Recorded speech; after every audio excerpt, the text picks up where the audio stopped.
That's right. And thank you so much. Welcome back to the show again. This is David Cogan with the Eliances Heroes Show. Keep on watching. We're all over the internet. You can go to eliancer.com to find past episodes. And thank you again for the feedback we continue to get when I recently interviewed the founder of E-Entertainment. So I'm so excited again about having our next hero back. We're good friends, and he always has something so interesting going on. And so welcome to the show, Mark Victor Hansen, and you can reach him at markvictorhansenlibrary.com. Now, Mark, I'm just going to steal a little bit of the thunder. You're known for creating, well, of course, being part of the Chicken Soup for the Soul series, Ask the Bridge from Your Dreams to Destiny, The 1 Minute Millionaire, The Enlightened Way to Wealth, and Cracking Millionaire Code, Your Key to Enlightened Wealth, and a whole lot more. And we're going to talk about something really exciting today. I'm going to have you take the thunder for that, but welcome again back to the show. My pleasure. It has been a delight to be your friend, and more importantly, because of what you and I do, people think that we're the celebrity, but the people we're talking to are the celebrity because there's greatness in each and every individual. And what you try to do as E-Alliances is bring out that wonderful potential in business and life and joy and happiness and family. And I'm thankful that you've allowed me or invited me to participate on a multiplicity of times. And you brought not only me, but my wife and friends like Jeff Hoffman, who are just absolute superstars, and our son Preston and stuff. So it's been very exciting for me. Absolutely. And it's always an honor to have you here. And amazing. You know how long I think we've known each other now for like 5, 6, 7 something years and stuff. So time has gone by Going like that.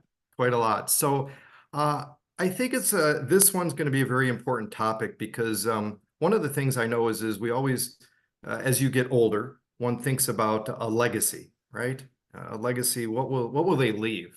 And I think you're going to talk about something very precious that I think 99.99% of people don't know about a legacy. So can you go ahead and talk to us about what's going on regarding that and what you've got? Yeah. Well, as you said, I used to be a professional speaker that wrote books. And the first time I did that, I sold 20,000 books in a year at $10 each, made 200,000. That's 50 years ago now. So 1974. So that's like a mind blower to look back at. And then all of a sudden, Jack Canfield and I get together and create the Chicken Soup Empire, which, sold over 500 million books around the world and still selling like crazy in a couple of movies now.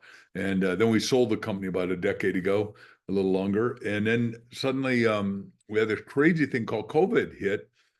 And we've gone from 19,000 bookstores to 400 independent bookstores, which breaks my heart because if you look here in my library, I have over 50,000 books. I haven't read every word of every one, but I've touched every one. I've highlighted some. I've read what was important to me, made notes. And I said, wait a second, we can't let bookstores and books die. And what happens is the minute we learn that when somebody writes a book, then they start reading more. And I learned that when my children were in elementary school at Kaiser Elementary. They went to Montessori and then they went to Kaiser. And I sat through 6 kindergartens and finally found this teacher that was a great, inspiring teacher, Ms. Fellows. And she sang to the kids. She had them whisper to each other. She had them jiggle each other. She played the piano and sang in English and Spanish. And it just, every kid learned everything. And my daughters have done, all of 5 of our kids have done excessively well. Most of them. Anyhow, so the book industry was going like this, and the biggest company, which when I did 1 Minute Millionaire, Random House paid me $1 million for I wrote it, but they laid off 8,000 people. And Crystal and I said, wait a second, the book industry is going south. We got to figure out how to make it go north. So we said, well, we'll start our own publishing company, and we're going to take people's impact story and bring it to life. And then all the way to the legacy. Just let me say, I'll do my little cliche that I wrote. A biography, there's biographies and autobiographies. We'll define that in a minute. But a biography is the only lasting legacy of love that gave your family, your friends, the future, and the world that goes into perpetuity. In other words, the people you and I have had at Eliances, a lot of them are millionaires, decamillion, 10 million, cent millionaires, 100 million, or a billion. And nowadays we got 3 people fighting to be trillionaires in the world, like Elon Musk and Bezos and Right. Jensen Huang, which is very exciting.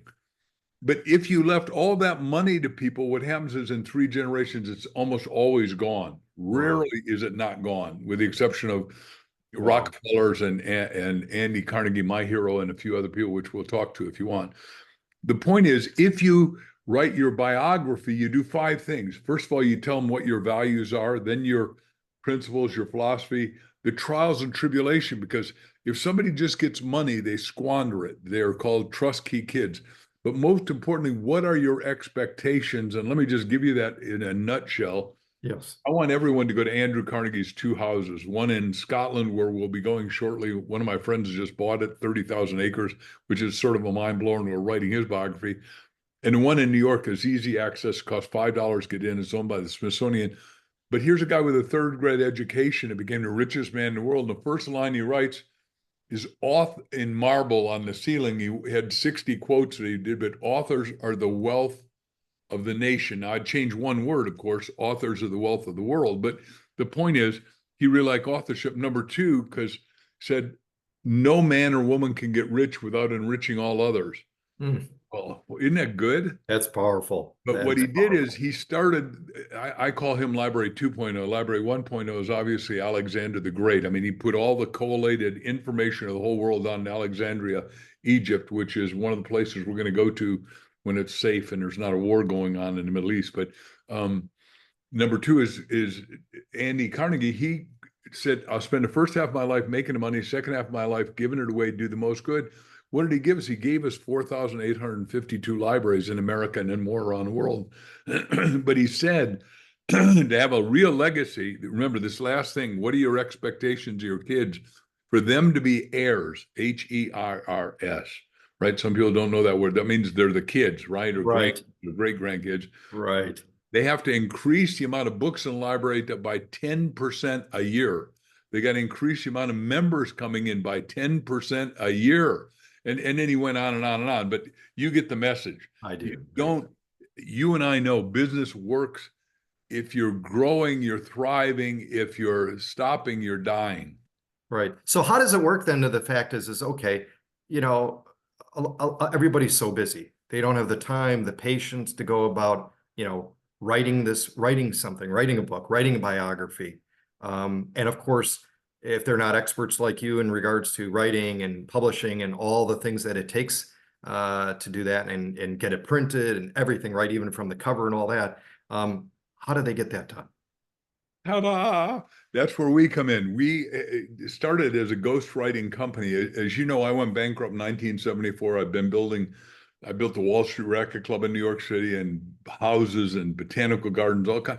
And I was building out of PVC, out of plastic, buying from Monsanto, and I was buying $40,000 worth of plastic a month, and they shut me off all at once. I went bankrupt all in one day, which was my best, worst experience. For 6 months, I was sleeping out in the sleeping bag, but I suddenly, 2 guys and said, hey, look, we'll go see Norman Vincent Peale, the guy who helped us get out of the depression with power of positive thinking. In the morning, in the afternoon, we'll go see Reverend Ike from 3 to 6. And most people called Harlem. It was actually Washington Heights. Anyhow, I went and he turned my mind around because he said, if God's rich and you're made in the image and likeness of God, you should be rich. And he said, every line in the Bible is my cup runneth over. And Wow. John 10:10, I've come that you might have life and have more abundantly. And I thought, wow, I didn't get that in the Baptist and Lutheran church growing up. And so, long story short, I attend that guy's church 7 years and I'm in New York and just get wowed. I teach at his business living seminar. He and I became very close friends, probably the only billionaire minister ever. And he was a supernatural healer. He could have people come in with cancer for and heal them. He could have people come in with tuberculosis on a stretcher and heal them. And we're talking about 5,000 people a Sunday, and the places were packed. And then he was an evangelist. Anyhow, he dies in 2009. He was a great friend. His wife called me up and said, you got to write his biography. And I said, I haven't written one of those, but we wrote this biography, which is Oh, I about love it. Reverend Ike, an Wow. extraordinary man of influence.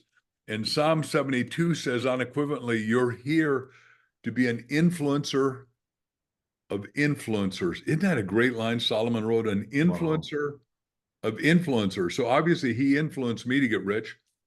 I've been doing seminars basically my whole life in a lot of industries. And made a lot of people rich. I think as a living speaker, I'd say two or three of us have probably made more millionaires than anybody else. Myself, Tony Robbins, I can name a few others, and we're all friends. This is not the goal is we got to get everyone rich. Everyone should be healthy, happy, well-fed. We got to have clear skies, blue water, and everyone get to live sort of the life they want. But they got their input determines their throughput and their output. And everyone need to read positive self-help action books. Now, I've written 321 of them and sold over 500 million. I'm the world's best-selling nonfiction author. But I wrote a book which you can go get cheap, $10 at any bookstore, called You Have a Book in You, because everyone has a book in them. Everyone has a story in them.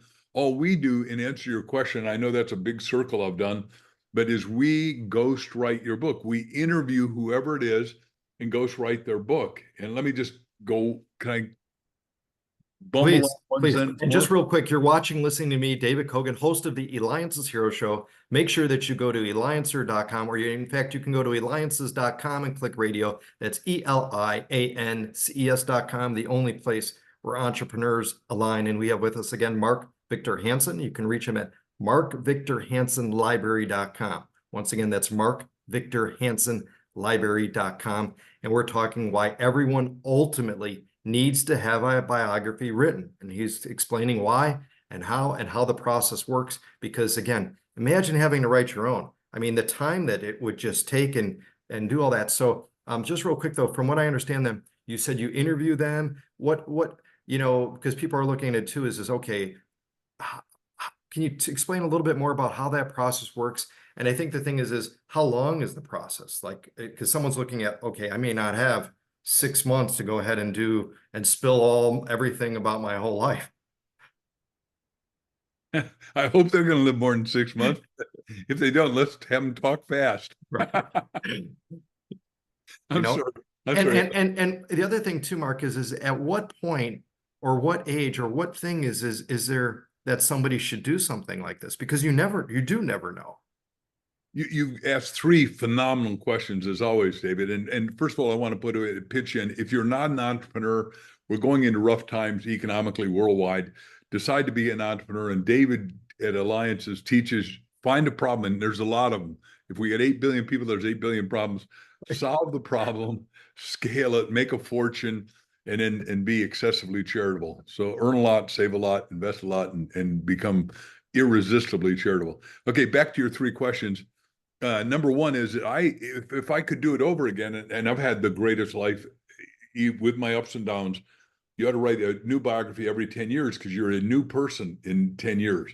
And if you're really rich and happen to be listening, Mitzi Perdue, who wrote my biography, who is amazing. You had her on your show and you know her very well, but she only does 22 million chickens a week at Costco. So, so she's giant business. Her daddy, her book she wrote on me is called Relentless. And there's her little picture on the back in case you've never seen Mitzi. Yeah. And she's 84 and happy and now indefatigably in love with a new man, but because her husband died. But originally her daddy created the Sheraton hotel chain during the Depression and built 400 Sheratons.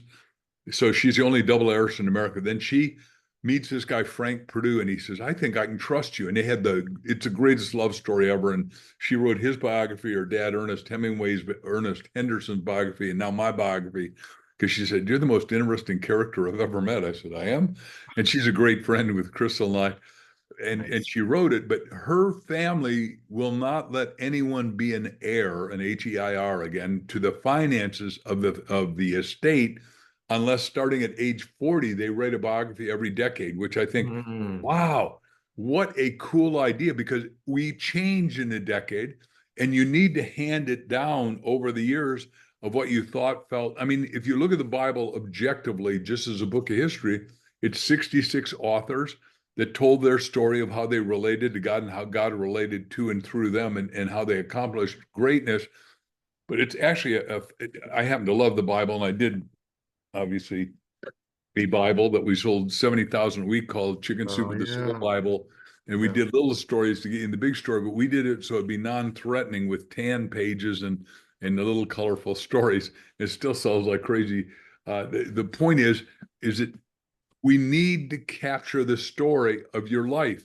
wouldn't you like, David, just you personally answering your question number two, to know what your parents, grandparents, great grandparents, both maternally and put a mother side and father side did back 2, 3, 4, 10 generations? Yes, because I think we don't know really beyond almost our, immediate, right? We really don't know a whole lot, at least most don't, a grandfather and certainly great grandfather and thereon. So yes, it would Yeah. be incredible. It would be incredible to know the stories.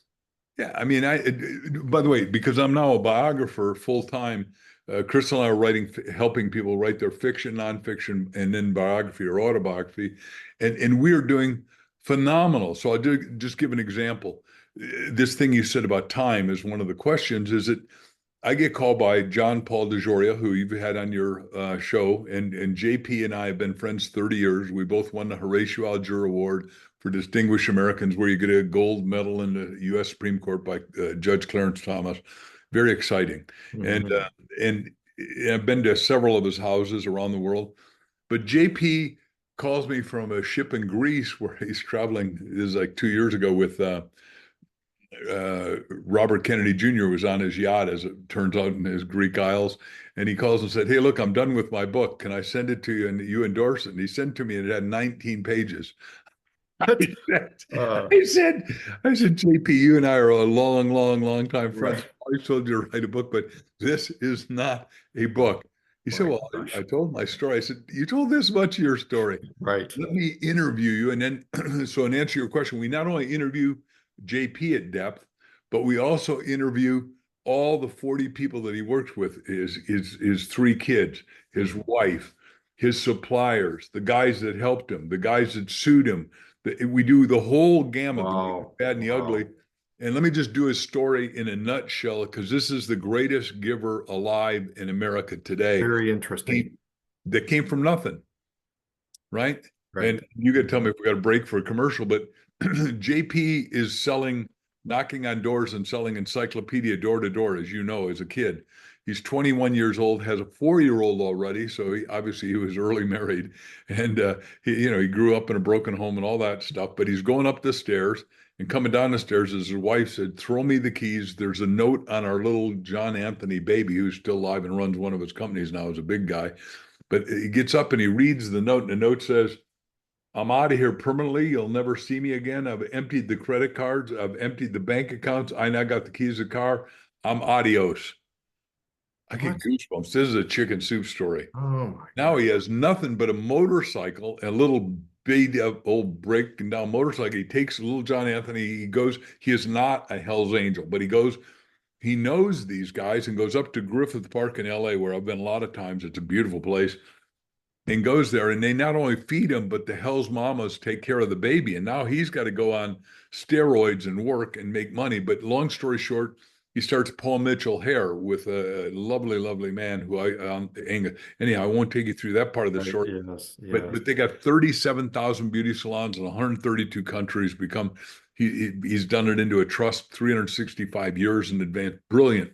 Then all of a sudden he starts tequila, and they say, "You don't know anything about right, tequila." He goes bar to bar, sells the best tequila, does 100 million bottles a month. Long story short, now his philanthropy. First of all, he feeds everybody that's hungry in Austin, Texas, which is where his main house is, and he's got one in Malibu. And we had a stay at his 28,000 square foot Bali house in Kona, Hawaii, which is just beyond spectacular, handmade house. Anyhow, but then uh, he is down in the Caribbean and goes to an island called Barbuda that's been devastated by the hurricane. And he said, "Well, somebody's got to do something. I'm somebody. I'll buy it and do something." He made it hurricane proof, hired the top fish doctor in the world called an ichthyologist. They made it so a hurricane will never affect it again. oh my, Brought back the turtles. They brought back the fish. They brought back 100% employment. He's now doing that for the whole Caribbean. No one ever thought you could do it. Here's a guy that most people would say is, "You're not very sophisticated. You're not educated. You got a long ponytail. You're a hippie, right, right, and you always walk around in t-shirts. You don't walk around in suits like a real businessman." This is a guy that owns 40 companies and is a multi-billionaire. Then he's in Africa, and the king of Mali says, "Hey, look, my people are starving." He said, "What do you need?" He said, "We need water." So he personally pays, no obligation, because the spiritual law is given secret, you'll be rewarded openly. He obviously is. He pays for 44 wells. They grow so much food in the country of West Africa called Mali that he's feeding 5 countries around that. And I've gotten to talk to the king. I just got to tell you that he had the king at his place when we were doing one of the Zoom call interviews with him. And the king is as big as Shaq, who's a friend of mine. Jeez. Shaq has 22-inch food, and King says, "Who are you?" I said, "I'm world's best-selling author. I'm Mark Victor and chicken soup." And the guy starts bouncing up and down like this and says, "If you're doing his biography, Wow. you got to do mine." Everybody wants to tell their story. Everybody has a story or stories that are of impact. And what we do at our company, and we do charge for, but we bring out the magnificence of that person and the good, the bad, the ugly, the upset, the detours, because nobody's life is a straight line. At least, and maybe maybe yours is perfect and never You had know, a. you know I what, was Mark, in I've done, hospital and met you had a problem. Mark, I've done probably now over 1,500 interviews of the who's who and not one single one I don't think matches that at all. And nobody, and we don't know, so it's truly amazing and amazing what you're doing. And again, one more time too, is again, you remember you're watching and listening to me, David Cogan, host of the Eliances Heroes Show. It's the only place where entrepreneurs align. Make sure you check it out. And of course, you can check out past interviews. And again, we've got with us Mark Victor Hansen. You can reach him at markvictorhansenlibrary.com. He's Chicken Soup for the Soul series. Of course, you recognize him from that, plus many others. Ask the Bridge for Your Dreams, the bridge from your dreams to your destiny, the 1 Minute Millionaire, the enlightened way to wealth, cracking the millionaire code, your key to enlightened wealth. And it would take the rest of the show to list the number of books. And you have a number here, Future Diary, and so much more. And of course, I do need to shout out to my mom, because she's how I ended up hearing about you when I was extremely young and I saw her books on the kitchen counter. And here we are later, and I'm actually having the opportunity, which is incredible, to interview you today. So But thank you. tell your mom thanks for investing in our books. My kids have shoes because of your mommy. Absolutely, absolutely. And I need to do one other thing too that I never shared with you is I used to work for IBM. I was an executive with IBM, and they did something in regards to Chicken Soup for the Soul too. I don't recall exactly, but that was another place that I heard it from. So, Well, they used to hire me to do talks, and you know, because IBM, which is a joke, means International Business Machines, a real name, but everyone says it means I've been moved, because when you are successful, they push you around the that's world. what happened. Yeah, exactly. And they're a great company, and they're in, is it Armonk? Is that where they are in New York? I Yeah. mean, I went to their world Yeah. headquarters, and Yeah. the I worked in one, Atlanta, but yes. Mhm. and wherever it is, I'm sure they got lots of headquarters. But Thomas Watson started it, right? Right. And they had me come in and teach everybody how to do a story. You're the only one that's ever asked me about my experience with IBM, but it was beyond stellar. Everybody, they call it Big Blue, and all the men had to wear blue suits. So they said, when you come in here, you wear a blue suit and a white shirt and a red tie. I said, yes, I'll gladly do it. And they paid me a lot of money to do a lot of talks. So I'm very thankful for IBM. And it was a front end of computers. And I was there back when they were saying, "Oh, that laptop of Bill Gates, that's a dumb idea. That is never really to Oh, float wow. anybody's boat," Yeah. right? Oh my, yeah. Because they said So, maybe they'll sell 7,000 of them in a lifetime. Well, so everyone, so our audience is definitely going to want to know. I want to make sure we go back to this is where do they start? They've heard this interview. They're interested about, okay, I want to have I want to have a biography. Where do I start? What's the process to it? So let us know. yeah. So if they go to markvictorhansenlibrary.com, we have, first of all, you'll get to see all the other books we're doing, like John Paul DeJoria and Lyle Anderson, the father of desert golf here, where he built Desert Mountain, Desert Highland, did all that great stuff with the little guy that's unknown. The number one golfer in the historical world is Jack Nicklaus, who's even won more than Tiger Woods. But those courses were all built by Lyle here. So Uh, and then we're doing one with a guy that we got to have at Eliances, Ike Shahada. I'm sure you've eaten at Ike's famous love sandwiches. I had them on. Yeah. Oh, you did have Icon. Okay, good. I was Yeah. going to tell you we got to have him on. Anyhow, we're doing Ike's. Yeah. You're Here's a doing what for him? what? What are you doing for him? We're writing his biography. Oh my gosh. He owned, so Bob Proctor and I owned 2 companies together who just passed away at 87. God bless Bobby. Anyhow, he called me up the night before he died, and I said, "What are you doing?" He said, I knew he was going to pass, but he said, I'm taking a Concorde to heaven. I said, what a nice metaphor. Wow. Right. Because anyhow, I won't go through that. But Bob and I talked to Ike, and Bob talked to Ike and said, okay, Ike, you got to have a written goal. You're the fastest growing food franchise in America. Ike's famous love sandwich, and now Ike's famous love donuts, which is even growing faster. And he said, how many stores you want? He said, I'm going to beat Subway and have 5,001. So, Bob and I teach, you have a little card. I'm so happy and grateful that I'm opening up 5,001 stores and doing this, and making a great profit. And his story is so miraculous because he was homeless, another homeless guy like JP that came out of nothing, and his story is so good. So as you know, I still do a lot of talks, predominantly at giant universities that are interested in free enterprise. And Crystal and I are going out and talking at the biggest one in Utah in a couple of days, UVU, Utah Valley University, where Preston graduated, our son. And so we'll have the whole giant school because they want to make sure everyone understands that I'm holding up the mirror for you. Entrepreneurship is an opportunity that never existed before, like it exists now, ladies and gentlemen. And I've written mostly entrepreneurial-oriented books. So the point I'm making is, yes, you can go get a job with a man and go through the door of security, or you can go through the door of opportunity and say, especially if you're single and don't have any responsibility other than you, solve a problem, make it big. And one of the books we just finished was, have you had Tommy Mello on your show? Yes, actually, I didn't have him on my show. He had me on his show But 3 weeks ago. We need 3 weeks switch. ago. Well, Tommy owns A1 Garage Door. Yes. Here's a guy who is told in school, you're uneducable, you've got ADD and ADHD, and you're never going to get a job, and you're never going to do anything. So he fixes some guy's garage door, and then that guy says to another guy, get another garage door. And then pretty soon he fixes so many, he has to hire people to fix them. And now last year he did $650 million. Two of his guys that we're doing books with made $1 million each. And he is putting together all the service corporations here in Arizona, and his headquarters here. And if you ever go to his office, it blows your mind. There's a wall as big as the one next to me. He's got a glass case. And the first book that he read was Dale Carnegie's book, How to Win Friends and Influence People. And then he read Think and Grow Rich. Then he read our book, Ask.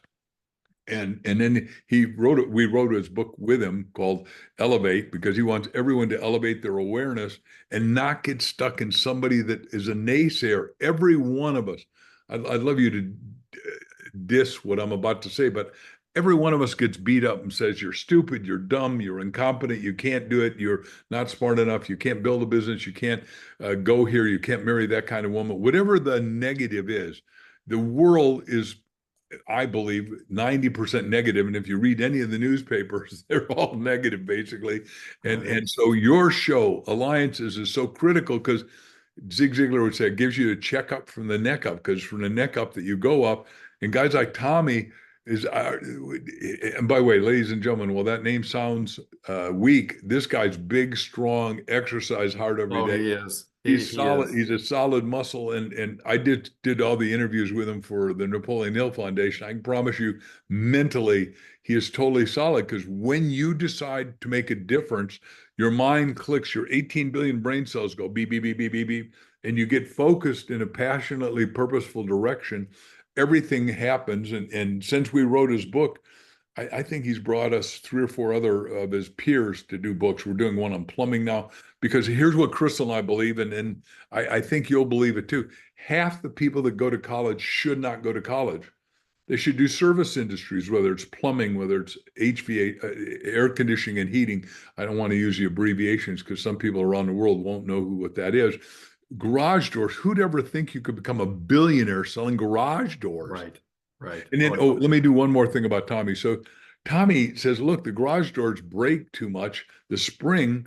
So for 100 years, no one ever did a new spring. They just did one. So he invented his own spring. Now, here's a guy that's purportedly uneducable and slow. He is not slow, just like our friend Les Brown, not uneducable. Les Brown's one of the greatest speakers in the world and my close friend for 50 years.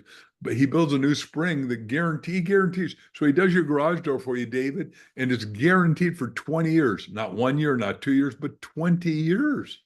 Amazing. No, it was quite, and you're right. And just one other shout out, because he'll probably end up hearing or seeing this too, is this Tom, I remember, so we did this interview literally maybe a few weeks ago. And at the end, he takes me in to show me his, training and all that. The place is spotless where he does it. Huge, spotless. Then he's got his whole training crew there. I don't know, maybe 60, 70 people there. And he says, I all want you to meet David. David, tell him something. And he had me tell a story to him all just right off the cuff and all that. And it was quite interesting. And I mean, and the thing I noticed about him too, and I think this is important just about with anything, it's the details. He had everybody was wearing the uniforms. The place was it was cleaner than any restaurant that I've ever been to. Have you ever seen his place? Oh, I've been there. I've been through it with training. And Oh, the deal is he deals in impeccability. right, The place is impeccable. The cars are impeccable. He insists, he says, look, he takes people that could not get a job anywhere else that are willing and have aspiration and inspiration, dedication, put up the perspiration. He pays them to come for 6 weeks, houses them, gives them a truck, trains them on the spot with one of his people that is making a lot of money. They got a buddy up, and then the buddy gets to watch them until they're perfect. Then they go out and he gives them a truck. He gives them a territory and a business. He was in 35 states. Now this year he's in 50 states, going into Canada and Europe. The guy is unstoppable. He has an unquenchable space to serve. And Christ, I said, the greatest function is servant of all. He wants everybody to have a good, safe garage door on their house or condom or condominium or their apartment, right, or complex or building or office building. And right. and he is solid, and now he's doing all these other businesses. And I keep helping, like every day I'm watching videos and stuff by different people like Cody Sanchez, and I send to him, and he always says, I don't know how you find all this brilliant stuff that you're curating for me. And I said, well, I just know everybody that's anybody, and I want you to know more, because the more you know, the more you grow, the more you help other people. So what I want to dispel in those people watching this, well, you're rich, so it's easy for you. No, I came out of absolutely zip.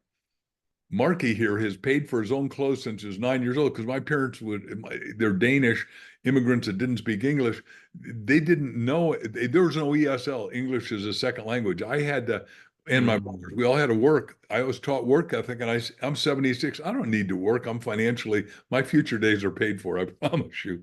The point is, I'm working because I love it and I want to help other people. That's why everyone's got to read. You can't lead if you can't read it. And everyone needs to read books, and hopefully they'll read some of mine and yours and everybody else's. But the more we write, the more chance there is we can push back. And the world's never been better off than it is because of guys like Andrew Carnegie, who gave us the libraries. But we need everybody around the world to read positive, inspirational books, because you get an academic education, that's great, but you need a self-help education of audio, video, and reading for the rest of your life. In other words, the first 10 minutes and 10 pages, you ought to read 10 pages of positive first thing in the morning, and launch your day so you escalate and elevate your awareness.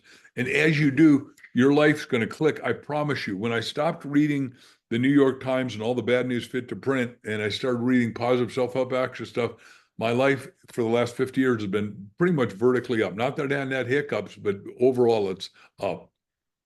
Yeah, positivity, absolutely. There's too much negativity. You're right. I totally stay focused on that. Now, Mark, I think a couple other questions I want to ask you, and I've been dying to ask you this. You've written a ton of books. You've read a tremendous amount of books.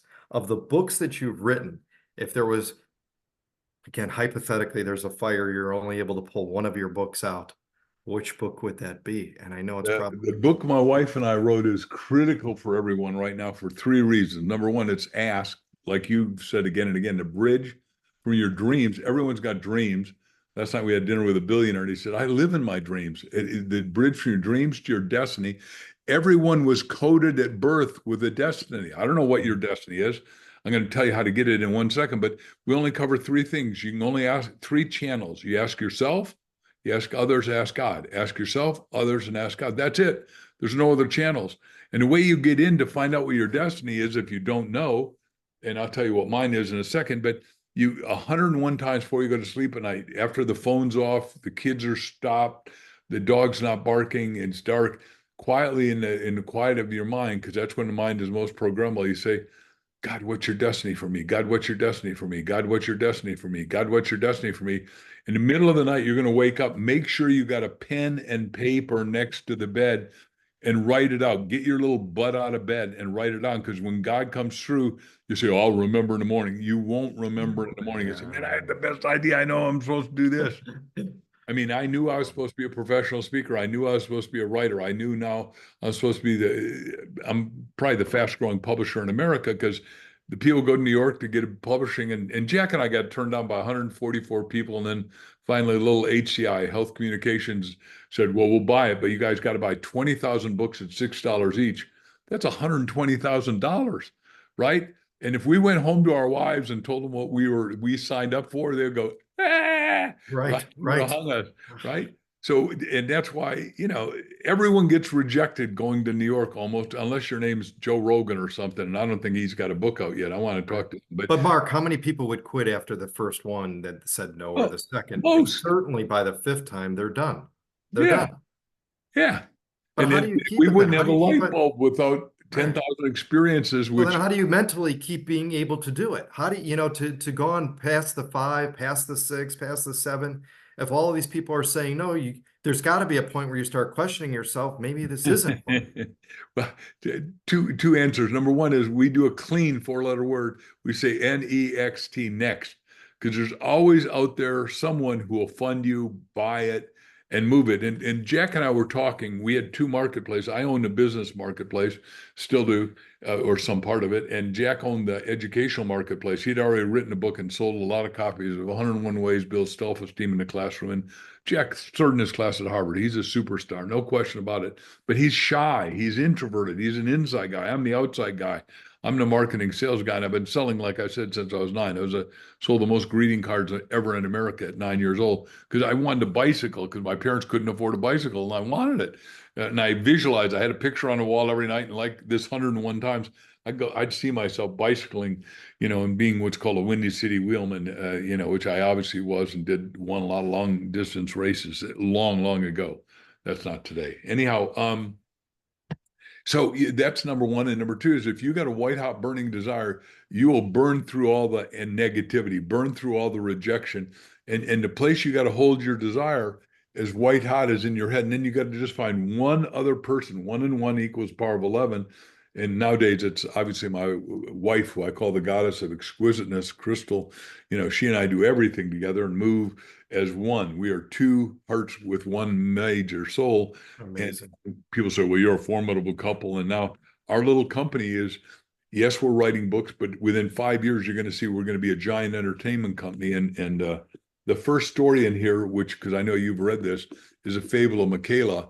And I said to Crystal, we got to do it a fable, because I'm Danish, and I'm the only guy you've probably ever met that read all 147 of Hans Christian Andersen's works in Danish, Yes. right? But you know all of them because Walt Disney bought them. Ugly Duckling, The King Has No Clothes. I can name every one of them, and you'd go, I know that story, but I know it because my kids and I watched a movie, or you and I watched movies when we were kids, and I'm older than you. But the point is, we wrote the fable, and now we got people in Hollywood saying we want to buy it. But Crystal has written the screenplay, which is a whole different level of writing. Wow. And she's taken tutelage from the best of the best. And like when they did James Bond with Pierce Brosnan, they do 3 of them at once. So they do 3 next 6 years of shows, all the shots he does in London, all the shots in Israel, all the shots in Turkey, and change clothes. And that way the actor is cheaper. He doesn't break a thing. He doesn't have any or she have any scandals. Isn't it cool? That is great. That's a good. And they're saying our little fable of Michaela is going to be bigger than Harry Potter. And so what I'm saying to all of you is, and I did write a book right here behind me, How to Think Bigger Than You Ever Thought You Could Think, and you can buy that again for like $10 at any bookstore or Amazon or wherever you want to buy it. The point is, we all need to think bigger, right? Well, I just need to make 50 grand or 100 grand or 150 grand a year. Well, if I try to pay you right now, David, and I try to hire you and I say, well, tell me what you're worth. I only want to pay you $10. You're going to go, are you nuts? And most of us settle too early. You're all vastly potentially rich if you do your due. You got to be who you want to be first in awareness. Then you got to do some activity, whatever that is, to be prosperous. And then you'll have whatever it is you want to have, because all of it's available. If you can desire it, you can manifest it. That's why Think and Grow Rich, which is a critical book to read, says whatever the mind can conceive and believe at depth, it can achieve. And I wanted to be world's best-selling author, and now Guinness Book of Records says Mark Victor Hansen's world's best-selling nonfiction author. Congratulations. Wonderful. Well, Mark, it's been an absolute honor to have you on. Make I sure, love every listeners, minute. you go to markvictorhansenlibrary.com. Mark Victor Hansen, we're good friends. Thank you so much again, Chicken Soup for the Soul series. And of course, remember, everyone ultimately needs to have a biography written. So make sure you reach out to markvictorhansenlibrary.com. This has been David Cogan with the Eliances Heroes Show. Continue to stay tuned and make sure that you go to eliances.com. That's ELIANCS.com, the only place where entrepreneurs align. Mark, thank you so much again for being on the show today. My joy. And I hope everyone, whether they do the biography by themselves or autobiography or with us, the world will be better off, and so will you. Absolutely. Thank you.